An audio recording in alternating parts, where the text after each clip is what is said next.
Bernie showed up to a high priced music festival for privileged indie brats to fight oligarchy.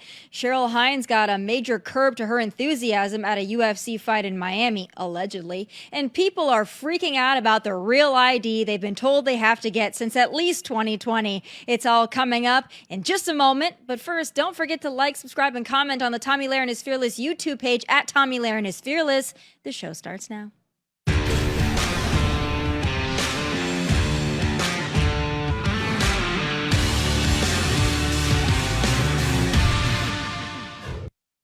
So the Democrats, who have repeatedly worked to screw over Bernie Sanders, are now flexing big time that he, unlike any of them, is able to pull a crowd. And they're really excited he was able to get about 35,000 people out for his oligarchy protest in LA over the weekend. Look, it's a big number, but I wouldn't call this a dunk on Trump by any stretch of the imagination because, first of all, it's LA. So people show up to protest, to loot, to riot, to parade, to really whatever at the drop of a hat. Second, again, it's friggin' LA. It's a deep blue city and a deep blue state. Do Democrats really think getting thousands of people to show up and hate Donald Trump in Los freaking Angeles is some kind of testament to broad support from the American people? It's LA. It's California. Like, good for you. And honestly, to that point, there are nearly 4 million people that call LA home and many thousands who call LA, well, homeless. But 70% of Los Angelinos voted for Kamala. And y'all are stoked out of your mind that about 35,000 came out to stand around for Bernie Sanders. It looks cute and all, but it's not exactly groundbreaking. And what's even better is the oohs and ahs about Bernie taking the stage at friggin' Coachella. Economic justice, working for the blue-collar Americans there at Coachella. You know, it's pretty ironic Bernie, a multimillionaire with multiple homes, finds it not at all contradictory to warn of the oligarchy to a crowd of mostly Gen Z brats at a music festival that costs over $500 for general admission and nearly $1,500 for VIP passes, and that's the ticket price alone, by the way. So yeah, spare me. None of this is as impressive as Democrats think or wish it was. But joining me now is the red letter author on Substack, Tara Palmeri. All right, Tara, I want to talk about Bernie first. Okay, Democrats are really excited about this. They post the photos of all these oligarchy protests around the country. Like, look at all the people that are standing around for Bernie. This means that the blue wave is coming. What do you think? Do you think that's a correct assessment? You know, I thought it was interesting what you brought up about Los Angeles and the turnout being so amazing. Like you said, this is not a surprise. This is just a place for upset Democrats who are actually riled up. There is a lot of enthusiasm to just, you know, be somewhere around each other and to let out how they're feeling, like group therapy. But 20,000 people showing up in Utah, a red state for the oligarchy tour, is an interesting number to take a look at. And I do think it's a sign that they are fired up. It is interesting, though, that it's from one of the oldest messengers in the party, someone who's on the last, 15 minutes of their 15 minutes of fame, who's able to inject the most enthusiasm into the party and to perhaps bring about what is, to me, becoming a real political movement. The, Stop the Oligarchy tour. It's working. But working the message, to do what, though? Here's what I'm wondering. I get it that people show up, right? And Bernie Sanders has always had a fan base. We know this, especially when Hillary snuffed him out. But to me, standing around and saying, like, we need economic justice and social justice and racial justice, okay. But what are they out there for? I can't really figure it out when we're talking about the Democrat message just as a whole. I know that they hate Donald Trump. I know they hate Elon Musk. I know they hate Doge. Yeah. I know they hate deporting illegal aliens. I know they want men and women's sports. I know that they don't want parents to have control over the pronouns used. I don't think they want men and women's sports, but Democrats don't want that? I think it's just a issue that it's a complicated issue for them. But what they're doing is, like, they're organizing. They are getting a message out there. The rest of the party is struggling with a message. And so right now, the furthest left of the party, they are the only ones that seem to be attracting any sort of enthusiasm, which means that there could be like a sort of Tea Party wave on the left. Like we saw on the right after Obama was was elected. So there is a real revolt happening, and they are the only ones who seem to be captivating any sort of audience. So I think it is worth paying attention to. And their message is pretty strong because the president has aligned himself with people that were considered villains by the right at one time, like Mark Zuckerberg, like Elon Musk. Okay, Elon Musk has changed, but the messaging that he has right now is that he wants to go after entitlements that people that voted for Trump use, like Medicare, Medicaid, and Social Security. He didn't cut any Pentagon spending, right? And he's a defense contractor himself.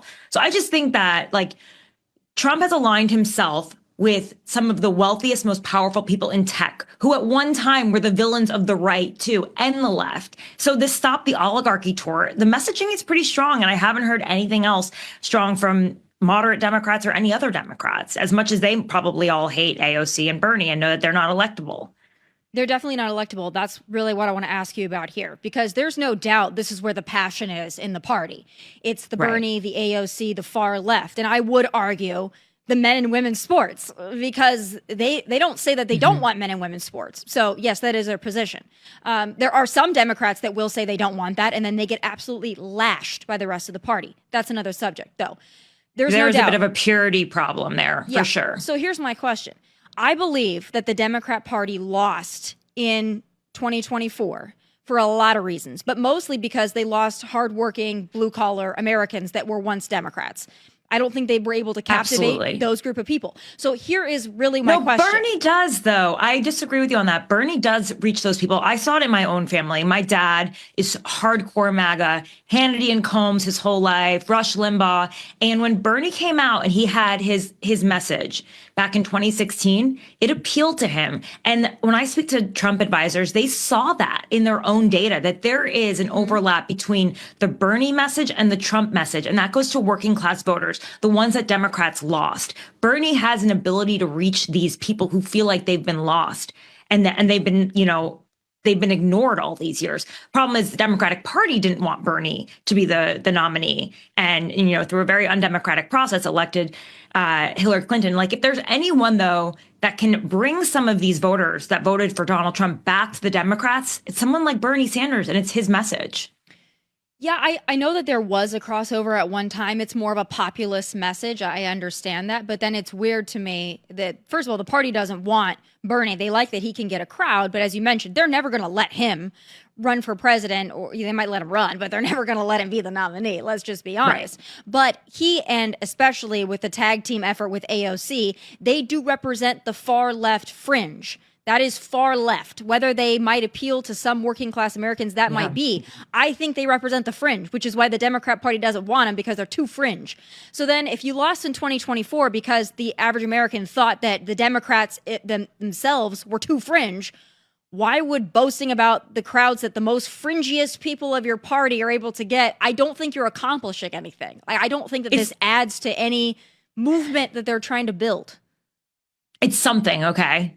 This party is literally in the ashes right now. There is nothing left of it. They have, for the past decades, 2 decades now, been in a very electing candidates through undemocratic processes, essentially, in my opinion. I mean, you could say Joe Biden was elected through a democratic process in 2020, but really it required a party poobah like James Clyburn to sort of get behind him. But then they changed the calendar for him. And then in 2016, they created super delegates for Hillary Clinton and Kamala Harris. There was no primary. She was just given the crown and was able to run. So this is a party that is in the ashes. There's definitely an anti-party movement that's rising right now. And this is the place where people are putting their energy, because otherwise, they're in trouble. There's no other place for these people who genuinely hate Donald Trump and what he's doing, and they want a place to go. And Bernie and Hillary and AOC are the only ones right now.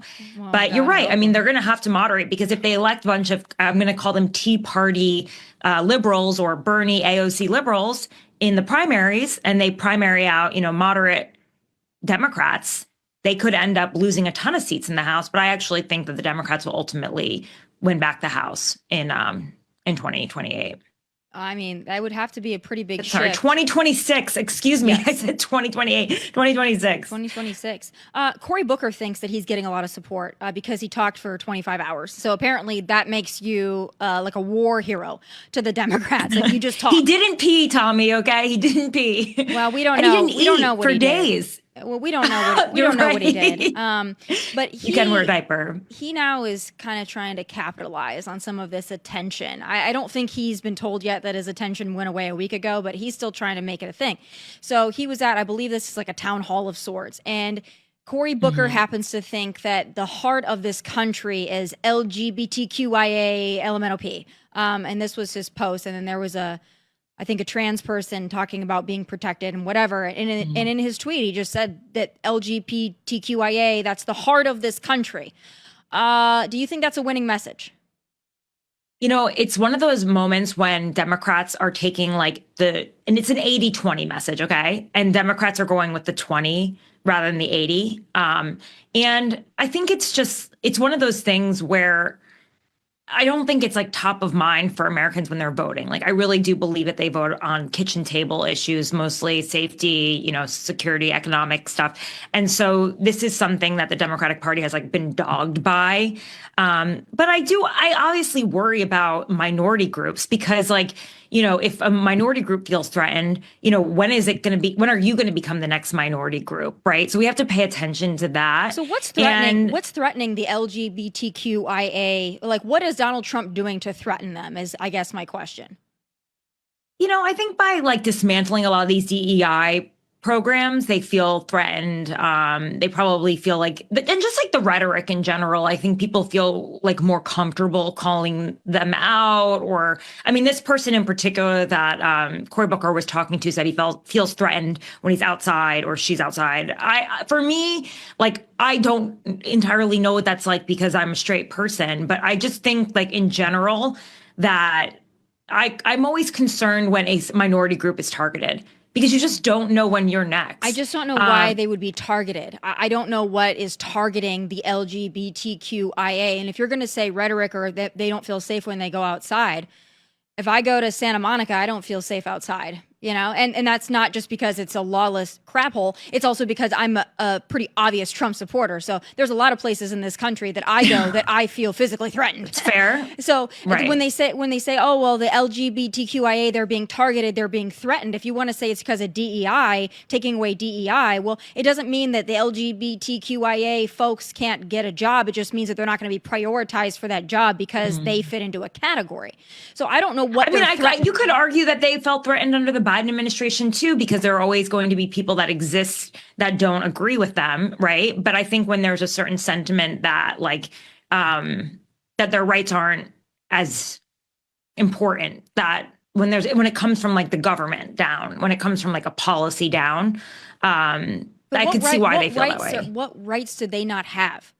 Because I often ask this question and I can't figure it out. Unless you're talking about them being able to compete against women in women's sports, I don't know how the rights of LGBTQIA people are being threatened under this administration. There's definitely subtle discrimination for people, all people. Does not just being gay or even as a white woman yourself, I'm sure people discriminate against you in some way. Or me, I'm a white woman as well. To be honest,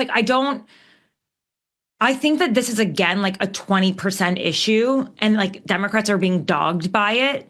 But I'm not going to go out there and say that people who are LGBTQ have not been discriminated in their lives.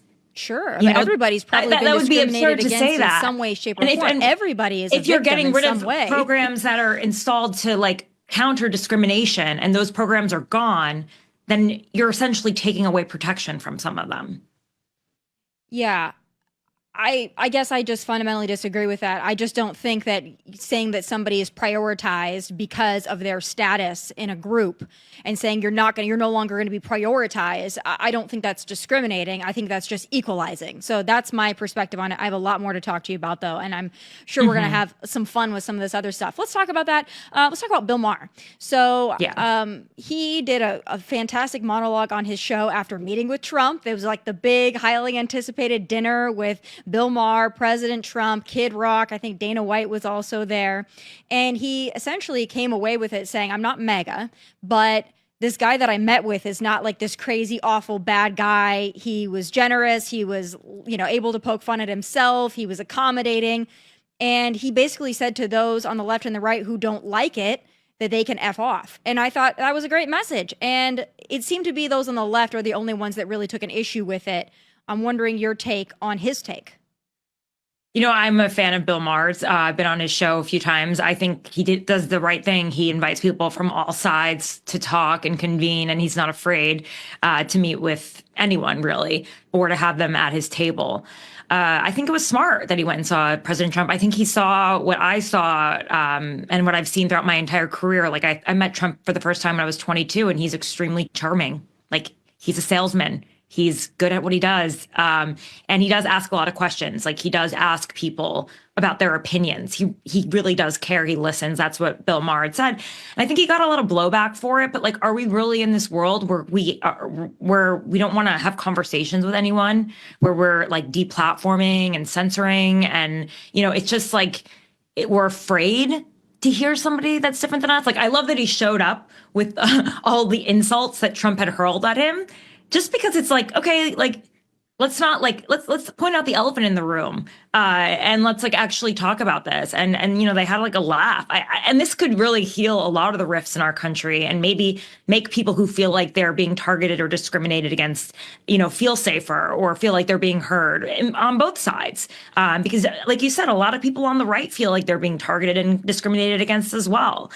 So I think like these kind of exercises are really good. And it's important for comedians too, not to, like Bill Maher, who has this, who has an actual political following in some ways. I could almost see him running for office, be able to say like, yeah, I sat down with him, I had a conversation, and like the person you see. It is interesting how different the persona is, though, of President Trump privately versus publicly.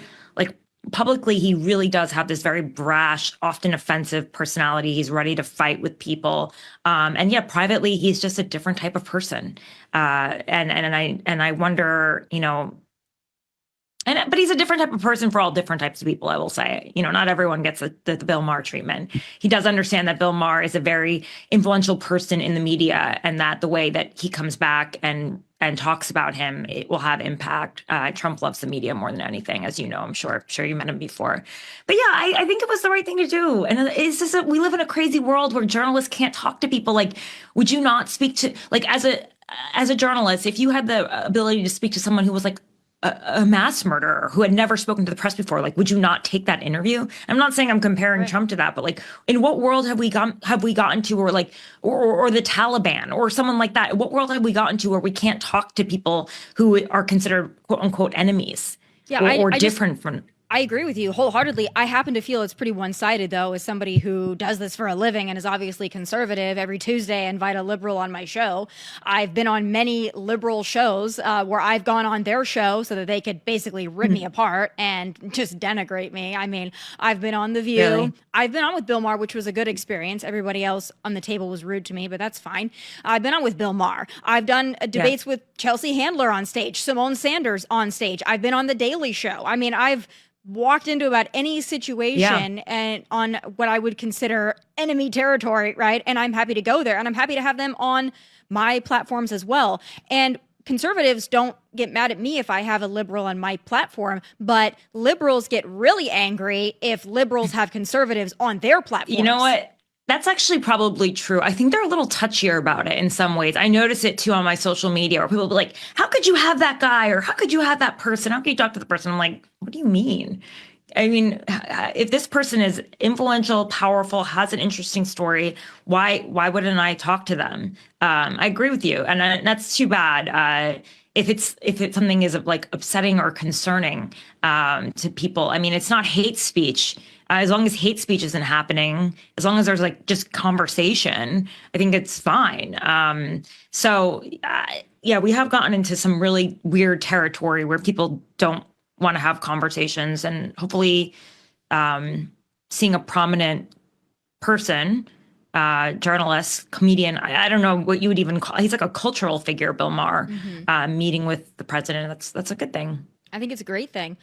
Real quick, what do you think on the Stephen A. Smith saying that, he has no choice? He might have to consider a presidential run. I love that he thinks that highly of himself, that he thinks that he's going to have to save the world. But I want to play that clip real quick. Only a man would say that, by the way. Yeah, let's take a listen to this.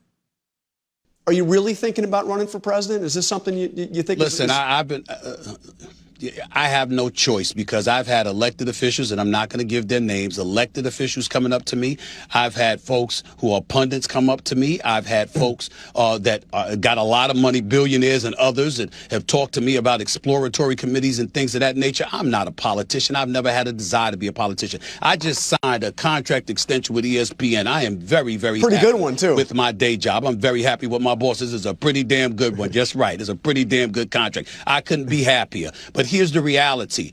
People have walked up to me, including my own pastor, for crying out loud, who has said to me, you don't know what God has planned for you. At least show the respect to the people who believe in you, who respect you, who believe that you can make a difference in this country, to leave the door open for any possibilities 2 to 3 years down the line. And that's what I've decided to do. But I don't knock anybody who wants to give it a go. I just think it's interesting. It's like, I've been pushed to this point. Everybody is calling me saying, run, Stephen, run. I mean, interesting, I guess.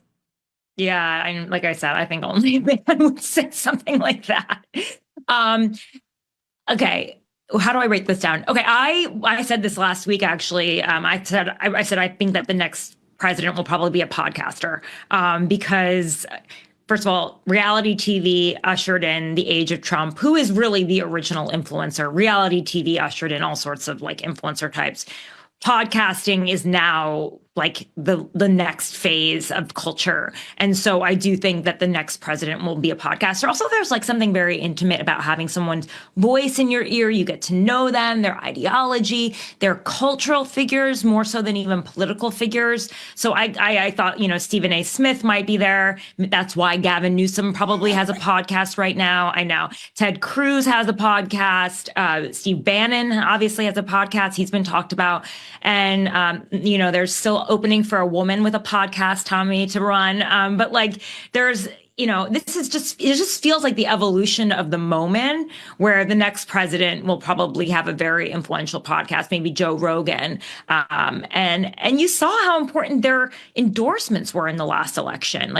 Joe Rogan's endorsement was huge for President Trump. And you saw him use the pathway of podcasts to get into the White House. So why wouldn't someone like Stephen A. Smith be thinking about that, especially when he had such broad popularity? I think there is a real anti-party movement happening, like we talked about earlier, and that would lead people to seek out more independent figures who haven't necessarily been identified with politics, but more identified as either with business or with sports or things that people can kind of all connect with.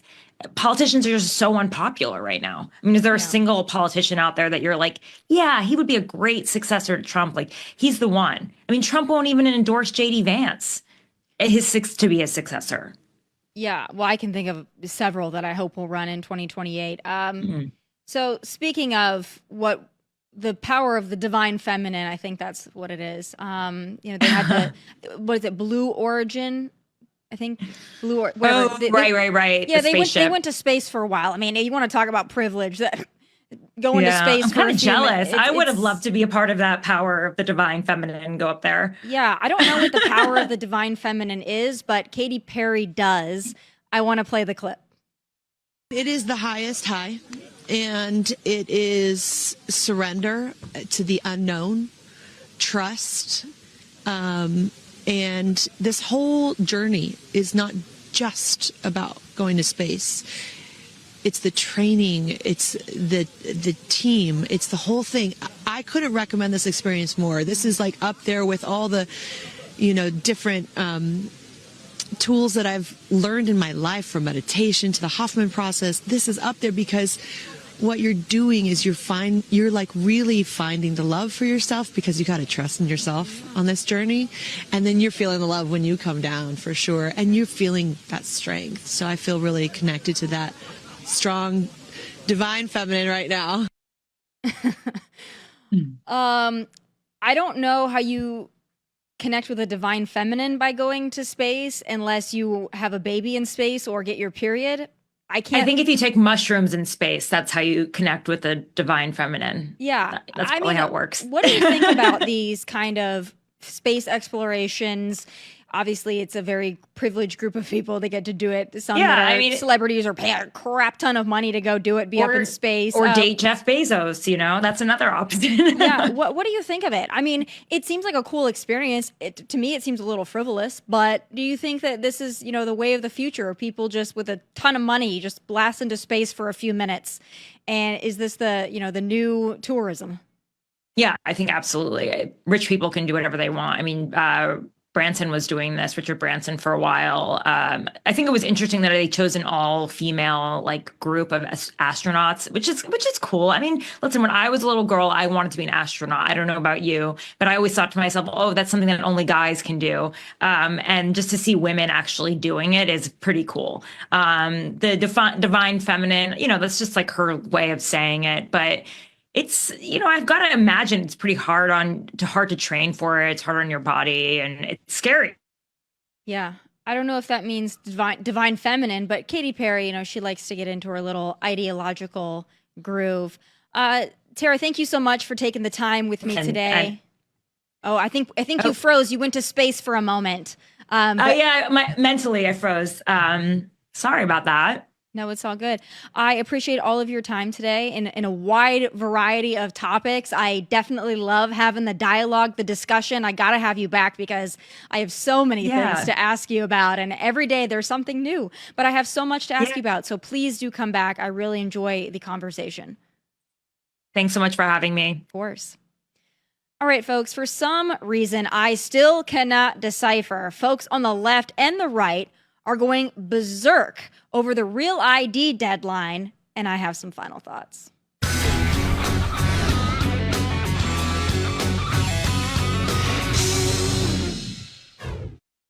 So a strange and rather unexpected thing happened over the weekend, a bipartisan internet freakout over the Real ID deadline coming up on May 7th.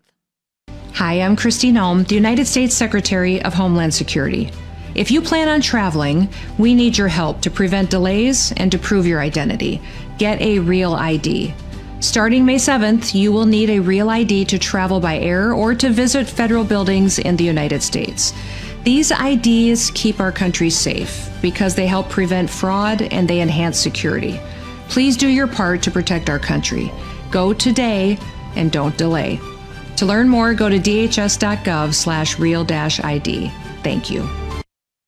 Okay, so what is the big deal on this? When I saw the panic response hit a fever pitch on X, I was legitimately befuddled. Am I missing something here? Proving you are who you say you are and showing your proof of it has kind of been our battle cry for, the last 10 plus years on the conservative side. The Real ID requirements were passed in 2005, folks. Yes, 2005, when George W. was in office and I was in elementary school. This ain't a new thing, y'all. And in fact, the deadline to be Real ID compliant has been pushed back 4 times so far. Y'all have had since at least 2020 to get this done, by the way. It didn't exactly sneak up and bite you on the ass here. But I did a little research on the requirements because I've had a Real ID since 2020 when I moved to Tennessee. It's literally just marked by a little star in the upper right-hand corner of your ID. Getting it was so insignificant to me, I didn't even realize it was any different than a regular ID. It's not like I had to give a urine sample or do a blood sacrifice to get it. In Tennessee, I needed to show proof of U.S. citizenship. I love that, by the way. My social security card, again, I love that. 2 proofs of Tennessee residency, like a utility bill or a pay stub or a current bank statement. The options are almost endless. None of that should be hard to produce, folks.